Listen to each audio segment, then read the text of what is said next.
All right, everyone, welcome once again to the Faces of Business. I'm your host, Damon Pistolka.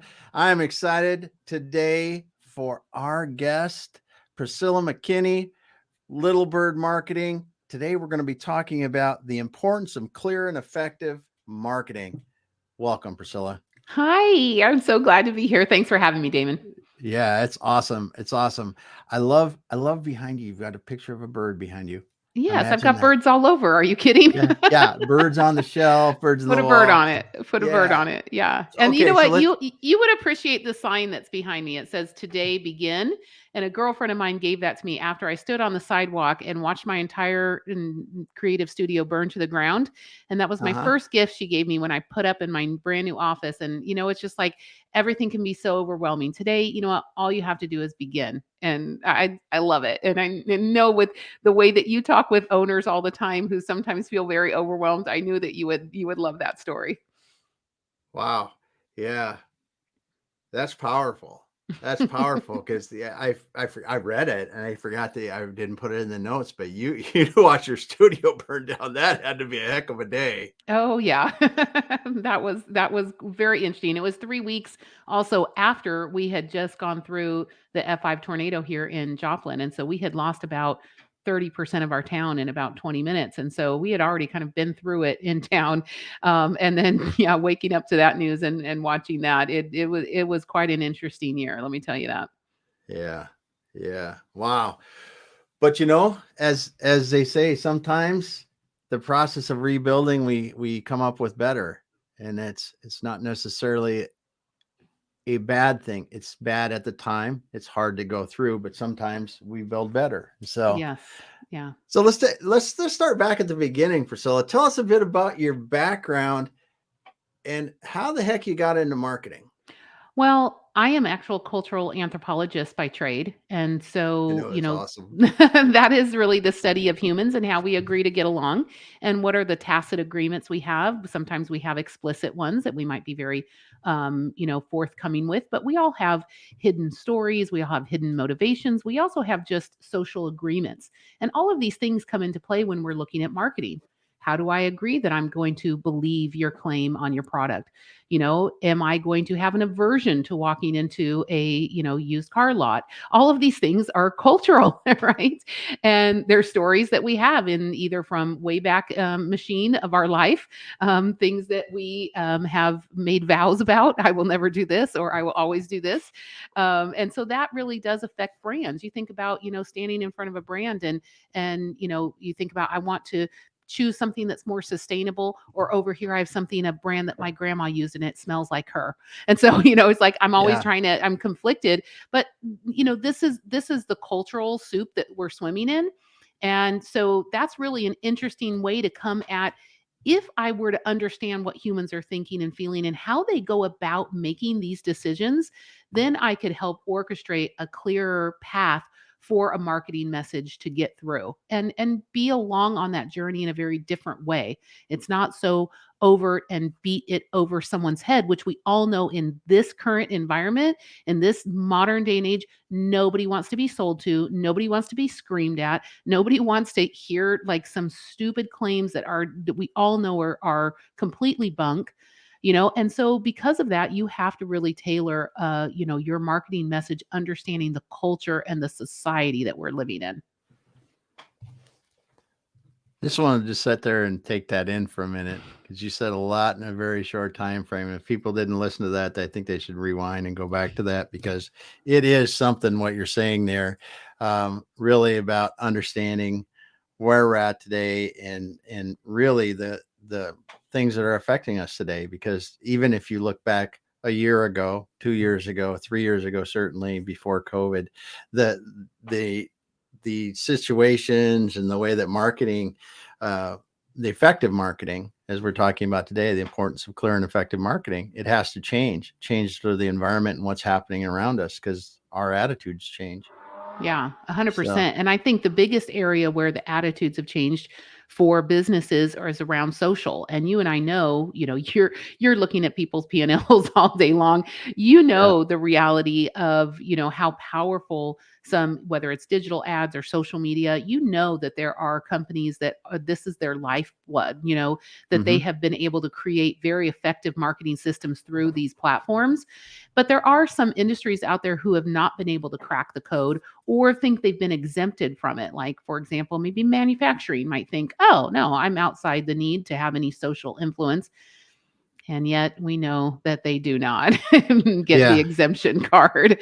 And Yeah. so, I think, when we think about how we live and operate in society, we are at the very foundation social beings. If you think about it, the telegram, that was social media, So we constantly do it differently. We modernize it, but we are very social. And I think that's, a very interesting element that I think people don't really appreciate a lot when they're looking at systems that we put into place, either for sales or revenue generation or for clear marketing. And we're really looking at it from a social perspective. Yeah. Yeah. Because well, and how much of this do you think, because first of all, I'm going to ask one question. Do you think that a business can survive long term without marketing anymore? Across the board, generally. It's all nobody doesn't have any marketing. It's all marketing. There is Yeah. no ends. It's all means anymore. So just a claim that someone makes, oh, I do it without marketing, or my favorite, which people tell me, oh, I don't believe in marketing. I believe in word of mouth. Okay, word of mouth is marketing, number one. Number two, the thing is that word of mouth, what exactly does that mean? Because where is that quality? Like, there are some people out there who could open their mouths about my business and I don't want them to. you Mm-hmm. know and Yeah. so the question becomes, when people open their mouths, let's go with that for a minute. Let's say word of mouth is the best. Okay, let's be, humorous here for a minute. If that's the best, then when they open their mouths, what are they saying? Have you been able to load their lips with exactly what you need, said? And then secondly, how do you trigger people to actually speak about your company? Because we all know, I may love 12 companies that are here in town, and I may love, love, love, love, love them. But if nobody ever triggers me to say, well, what do you think about XYZ company? I may never tell you. And Mm-hmm. so that marketing, if I just, for example, I'm going to use just a crazy example. So if I were with somebody and we saw a billboard and we were driving somewhere, we were talking about, oh yeah, I know that guy, or I love that business, or I love that food, or I love, something triggers me to open up my mouth and, and give my testimonial about this Yeah. company or share my experience. But what I'm about to share, you better hope you did a good job giving clear and effective marketing, because I'm about to talk about your business now. Yeah. Yeah. And if you don't have the right message marketing out there, they could be saying something completely different than Yeah. you And then want there's them all to. kinds of other problems, because then we have also, well, maybe there's a great message out there, but is that getting to the right, the right target market? Is that your most ideal buyer? Because Yeah. from looking at a lot of interesting P&Ls, that people may be, selling, but it actually is doing more to hurt them in the long run because they're selling Mm-hmm. to the wrong person. And Yeah. so really clear and effective marketing does more than just creates a really great, selling line and a winning strategy. The strategy starts with, who the hell should you be selling to? Who do Mm-hmm. you help the best? What do you have to offer? So there's so much alignment that needs to happen in marketing. And in my opinion, it all starts with strategy. Let's just take that in for a second. I think we should. Just take that in for a second, because it does start with strategy. And you were talking about marketing there. And I agree with you 1,000,000%. And I think one of the things that a lot of people that aren't uh, familiar with the marketing strategy process forget is that one of the bigger things in marketing is really understanding your customers better. And at the heart of good marketing and good marketing strategy is a deep, deep, deep understanding of your customers. And I think people miss that because they think marketing, well, that's getting on social media, or that's ads, or that's this, or writing blogs, or whatever the heck the content part of it is. The part that a lot of people overlook is that deep, deep, deep dive into really understanding customers, and you said it, the problems you solve, where we provide the most value, all of that, because that drives the right words to put in someone's head, in front of somebody, in front of the right people, to help them understand that you could be the right place to be talking to. Right, but a lot of people get hung up on that vehicle, right? On, well, are we Mm-hmm. going to do it on TV? Or are we going to do it on the? I'm like, I don't even care at this point. I haven't even gotten there yet. I need to know what is keeping your most ideal client up on a Sunday night. I need to know what's motivating them and getting them up on Monday morning. I need to know how they're articulating their problem. I need to know what's coming out of their mouth when they are there at their most frustrated. Like, oh, what's coming out there. But I liken it to this. Some of us are big Uber fans and some of us are Lyft all the way, right? Mm-hmm. So that is a matter of personal preference of vehicle, right? Maybe you even like Uber XL. I don't know. When I'm in London, I take a black cab. That doesn't matter. That's a vehicle. But everybody sits and talk about marketing about this vehicle and that vehicle and that vehicle. But let me ask you this. The last time you got in an Uber or a Lyft or a black cab or whatever it was, did you sit down in the seat and say to the driver, "Take me anywhere you want to go"? No. Yeah. You came in with a strategy and a destination, and then the vehicle was really irrelevant. Maybe you want to be more comfortable. Maybe you want to get there quicker. Maybe you want to get there in style. That's interesting. But that to me is not the point. You need to be the director of it. And to me, that's what having a clear and effective marketing, strategy is about being so clear about your ultimate destination that when you get in whatever vehicle it is, that you are the person giving the directions. Mm-hmm. And helping people understand, just that you understand them and you feel their pain, Yeah, and yeah, those kind of things. 100%. Because they won't come along on the journey with you if they think that you don't. Yeah, exactly. So we got Yeah. a couple people stopping by real quick. We got Stefan here, or Steven. Sorry if I mispronounced it. He's got a question, but Brandon, hey Brandon, how you doing? Brandon's in Memphis. So yeah, guy that I've known for God, it's way too long. Man, before my hair was gray. That's just how long it was. Then So 1 week ago. yeah, last week. That's what it was. Does marketing replace a person's opinion? We got a couple questions here. A So, person's opinion, like, does it, maybe, Stephen, do you mean like can it actually change your opinion about, or does it like inform perspectives or something? I think one interesting thing, if I understand where you're coming at there, is I think that this idea that we can completely change what someone thinks or perceives about your brand, like full stop, I think is asking a bit too much of marketing, right? yep, I yep. think that people have their own issues, their own desires. We as marketers need to tap into that. And if we tap into that, then maybe we can change their opinion about our brand or our service or our product if we basically put it in alignment with their need. So, in terms of changing their opinion, like for example, I might think I'm never going to be in the market for, let's say, a banana clip. I'm never wearing those. And yeah, if you were to ask me 100%, I don't think that that's what's going on. But then if you really take it, I thought of it more as, if you really understood my hidden story, it's because I think they're out of fashion. But if Mhm. I have a horrible problem with kinky curly hair and you can convince me that a banana clip is the only thing that is going to manage kinky curly hair, and you show me how, all of a sudden I'm gonna be like, you know what? I don't really care about fashion. Oh my gosh, I had no idea that this, because you've actually changed your marketing, made me see your product or service in the light where it actually is important to me now. Now, it's not that I've really changed the view of your product or service. I've changed my view of how I could live.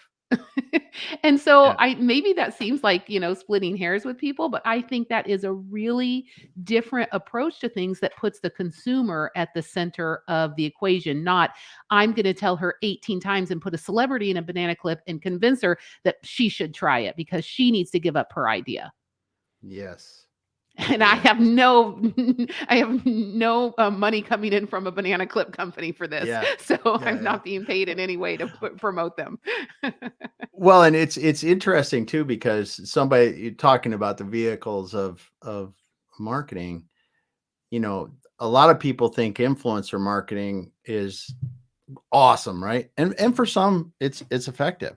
But you made a comment there about putting the banana clip in the hands of somebody famous and expecting it to sell a billion of them. It doesn't always work that way. I mean, it really, you have to have a lot more around it, and it does need to connect me to something I want to solve, a real problem, a perceived problem, an emotional thing that Hmm. can be, like you said, because that same that same banana clip can be sold on an emotional level because it's cool and I want to be cool and everybody's got them and I need to have one.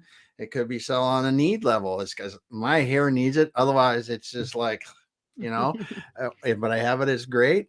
And it's just, it's just can come in so many different ways, and being able to connect like that, I think is really a good example of that you were sharing of how the right marketing helps people connect a product or service to their need. Right. And I have to say, you're right. People talk about influencer media, influencer marketing. And so that's the only thing they think of is celebrity, like this kind of Yeah. like, or somebody who has a lot of following. But I would argue that all marketing is influencer marketing. Yeah. If it was your mom who shared that she loves this product, she just has the ability to influence you. It matters who is influential to you as the consumer. And so the other thing is that we know that our past or our stories or our desires, the way that we project and see ourselves, our lives in the future, that also can influence our decisions. And so we need to be able to help people tap into, understanding that. Or like, for example, I'm a sucker for lifestyle stuff. I buy resort wear all the time. I'm a CEO of a digital marketing company. I'm not out on vacation all the time, but I keep thinking I have just front and center of my mind retirement, right? And I'm going to wear resort wear when I retire. That's all I'm wearing. And so people can That's get awesome. me, people can constantly market that stuff to me because they're marketing and tapping into my desired state. So it doesn't even have to be, I'm influencing myself because of the way I project who I will be in the future.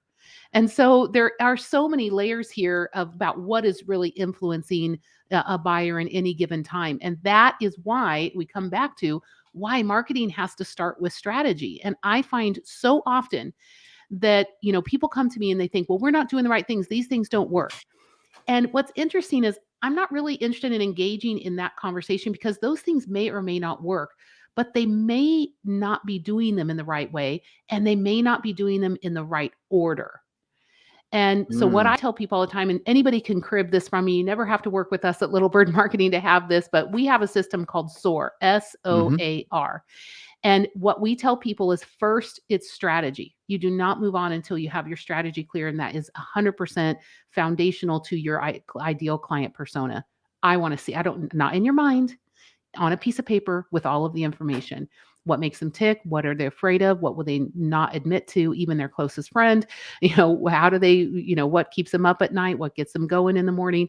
What they're frustrated? We talk about those things. So that's the foundational thing. This is your most ideal client persona. I need to know my audience before I'm going to write anything, right? And then the next thing is organization. So, who has the bandwidth? When is this going to get done? What are the checklist items? When I say write a blog, that's not one item, that's 52 items. There's 52 things that you need to do to write a blog. And so please don't just give it like, let's organize it. Who's going to get these things done and in what order? And then the next thing is accountability.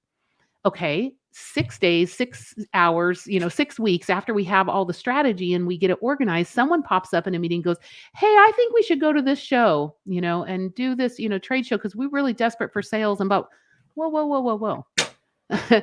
Is that accountable to the strategy? Is anybody even is our ideal client persona even at this show? Like, so let's go. I'm interested in this idea. Let me hear you out. But let's go back and look. Is it in alignment with the strategy? Can we organize it? Do we have the bandwidth? Do we know exactly when it's going to be done?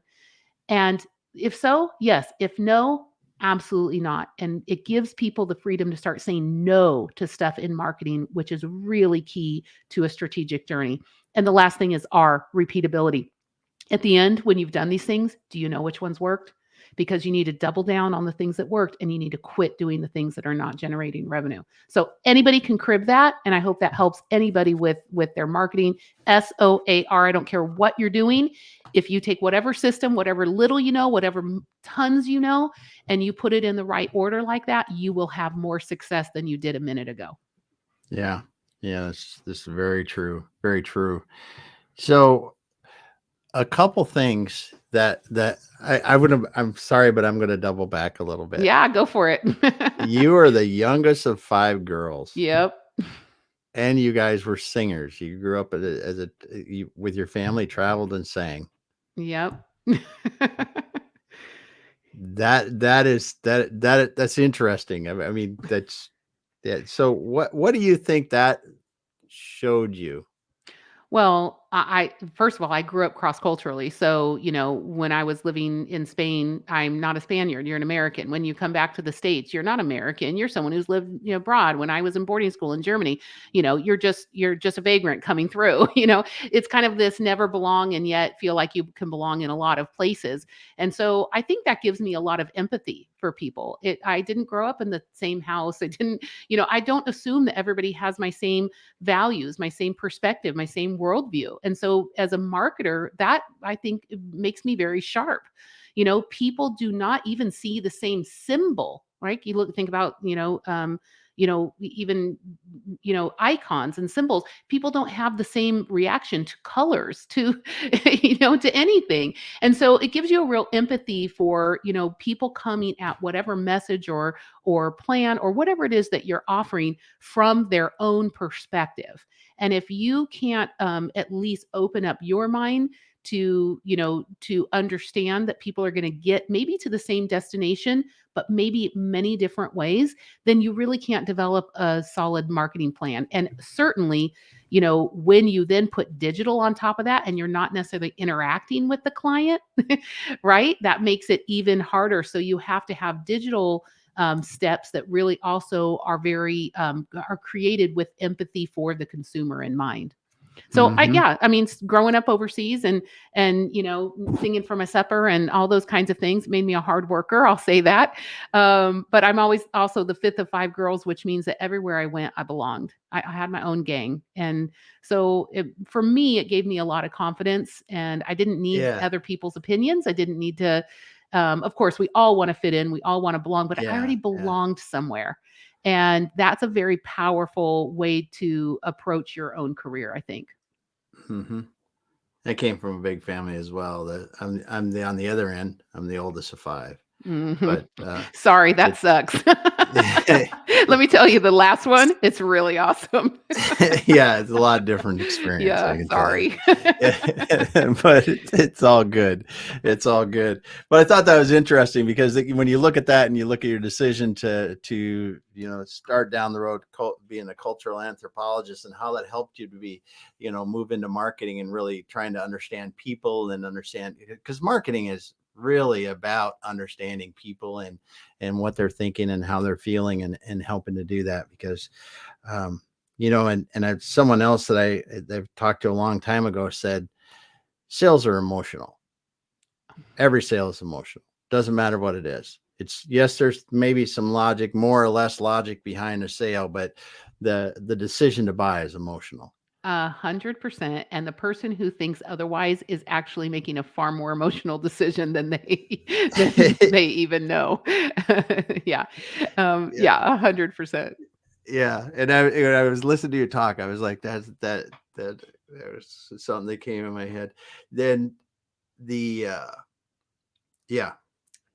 So as you're going through this now, so at Littlebird Marketing, do you guys specialize in a certain kind of industry or the industry vertical, or are you a broad based, or who are you Yeah. typically helping Well, there? the biggest thing that we specialize in is B2B. So, Uh-huh. B2B. we do have a few clients that are B2C, but it's rare for us. Mhm. B2B is where we live. And then about 70% of our business is somehow of surrounding the market research industry. So whether that's business intelligence, competitive business intelligence, surveying, translation survey for global services. We have a lot of clients around in that area, and I speak at those conferences all over the world. And so I know that industry quite well. But that also means that I'm with usually a lot of consumer insights. I have amazing colleagues at, consumer insights at Mars Wrigley and McDonald's and Walgreens Mhm. and, Roku and Netflix and things like this. So I get to talk with them about what we're looking at. We're looking at data in order to guide our marketing. We're not making guesses. These are billion-dollar decisions these companies are making. And so they need the market research to help inform what they're doing. And typically the clients who I work with are somehow serving those large brands Mhm. and helping them by doing kind of what I do with cultural anthropology. They're doing some kind of ethnography, some kind of behavioral, view of the client's history or their storytelling that's going on, that narrative, and helping them get the data that they need in order to either get research and development going the right way or fix products and services, or what new flavor of chip should we come out with Yeah. next year, whatever it is. But yeah, I'm in B2B, and it's not just market research. It does expand out, but it's really in that business intelligence and competitive intelligence area. But I do have clients that are in manufacturing. I have clients that, are chiropractic. I do have some other ones. To me, the system is what I believe in. I believe Mhm. in getting the system right. What you input into the system, which vehicle. So, like, for example, if you're B2C, well, your vehicle, your Uber or Lyft is going to be Facebook. But if Mhm. you're B2B, your vehicle is going to be LinkedIn. So don't get in the wrong car. Yeah. But when you get in the car, make sure that you're driving it, where you need to go. And so for me, those are kind of, once you have the basics down and the fundamentals down, you really could work for any company. And I feel that way for a good salesperson too. If you told me Mhm. tomorrow I'm a fire hydrant company, I'd be like, tell me four things. Okay, great. I don't even need to know anything about fire hydrants. What I need to be good at is asking people about their pain, about their needs, and, just getting to the bottom of like what the resolve is, right? Mhm. So, in some ways, I think like knowing all of the products or knowing the what the customer is selling sometimes gets in the way of really good marketing. Yeah. Yeah. It can. That's certainly because you stop asking as many good questions, I believe, once you learn.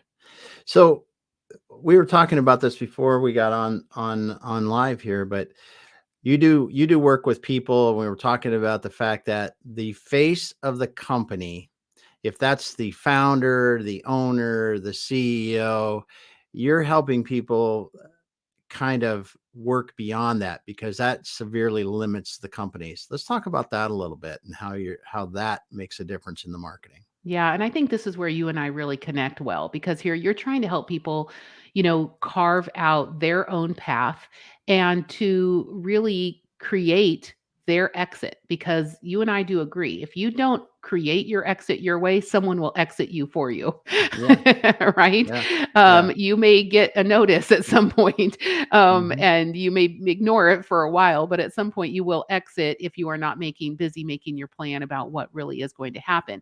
And one of those things I think is very key, and why we get called in for really effective marketing, is because we have clients and we have companies who have built something very successful on a wonderful CEO. Hmm. And they may not even be an egotistical person. That's not it. They're just a successful person.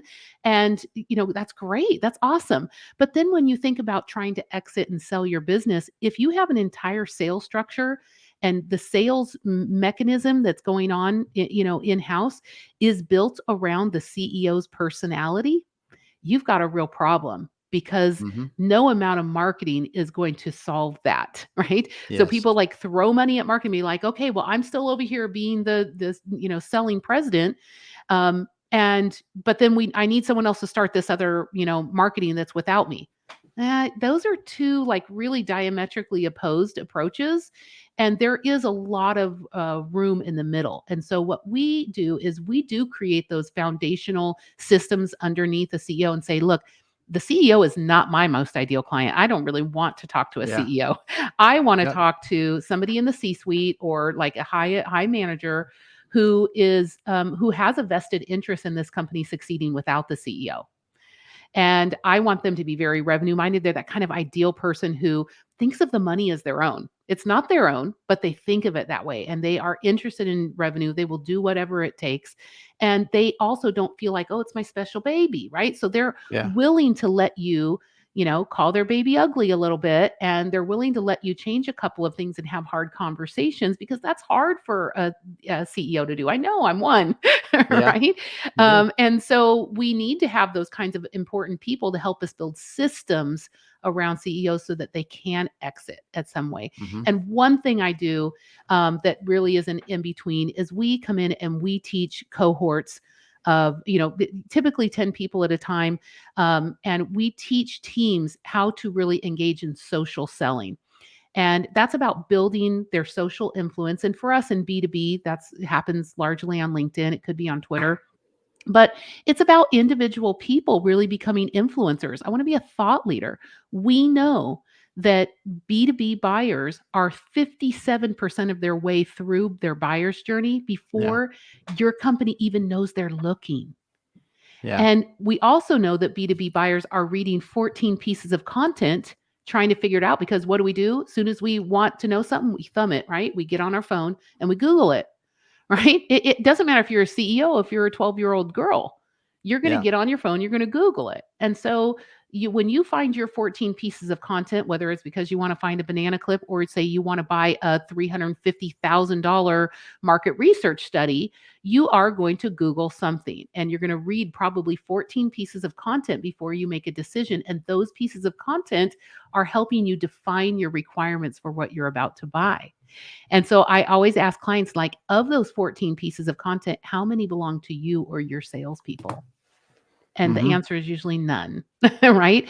And so Yeah. we haven't basically been kind to the buyer and introduced ourselves early enough in the process. So we're not able to influence the buying process.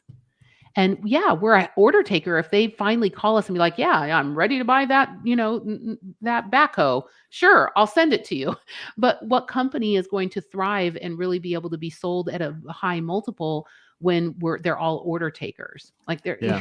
that's not Well, what people are looking for.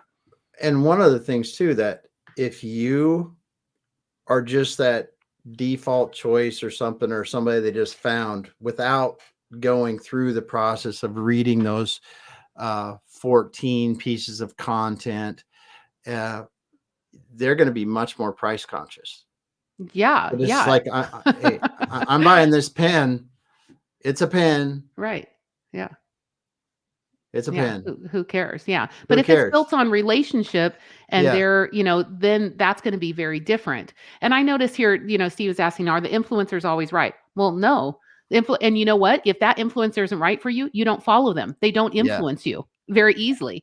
But you do earn the right. What we teach people is to lead with giving and give their expertise. We show people how to be able to do that in the B2B world and really help people like, hey, if I had this issue, which I think my ideal client has, these are the three ways I would think about it. I would think about it this way, and this way. And when I do, these are the kinds of the outcomes. Now, we may not be right for you, but this is the way I would couch the question.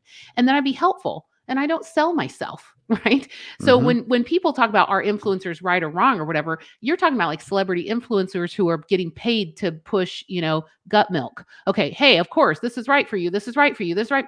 But if I were a true influencer, someone with integrity and someone who is an expert in my B2B field, I wouldn't be pushing a product. I would Yeah. be curious and I would be leading with value and I would be building rapport and I would be asking questions. And to me, that is true influence. And when that comes, this is exactly what you're saying about the pen.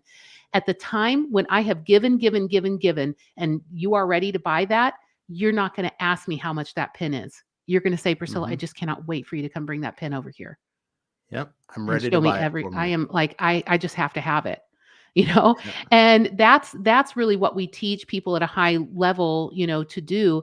And that's about not going out there and broadcasting features and benefits. These people who just bark things out online, nobody wants to listen to that. And they're just like, I'm always right. I'm always right. Here's my ego. Here's my ego.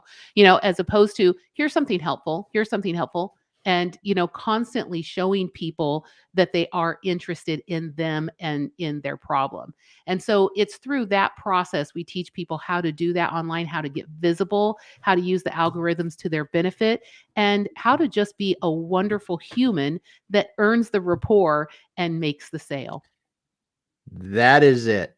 I'm going to tell you, because there's there there is that part of the thing that I really enjoy about social selling is it allows us to be human. And we had for so many years that we were stuck on business, but it comes down to the human connection is why people do business with you. And that's why you're as Steven's asking, what makes you right? Nothing makes you right. It's everyone's opinion whether you're right or wrong. It's like you said, it's just like it's what it is. But if you're being, like you said, leading with giving, being a good human, sharing information, this is the kind of thing that allows people to come inside of you, inside of your business, and get to see it and go, hey, I would like to be there. Right. Or maybe not. I wouldn't like to be there. And that's really what, because as we all know, we don't want the wrong people in our business. Right. Yeah. That's great. We would like to have the best people there.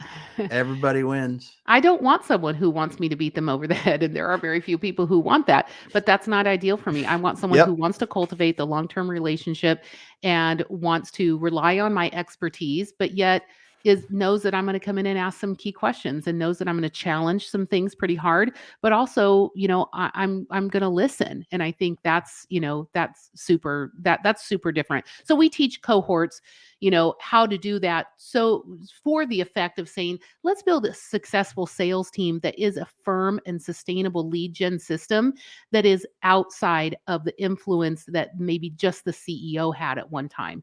How can we build the personal brands? How can we build the careers? How can we build the prowess online of other people in your firm so that you can have a much better exit? Yep. Well, I know, Priscilla, we went over by 2 minutes, but we're going to get you out because you've got an important date to go play golf with your son. And the sun is shining.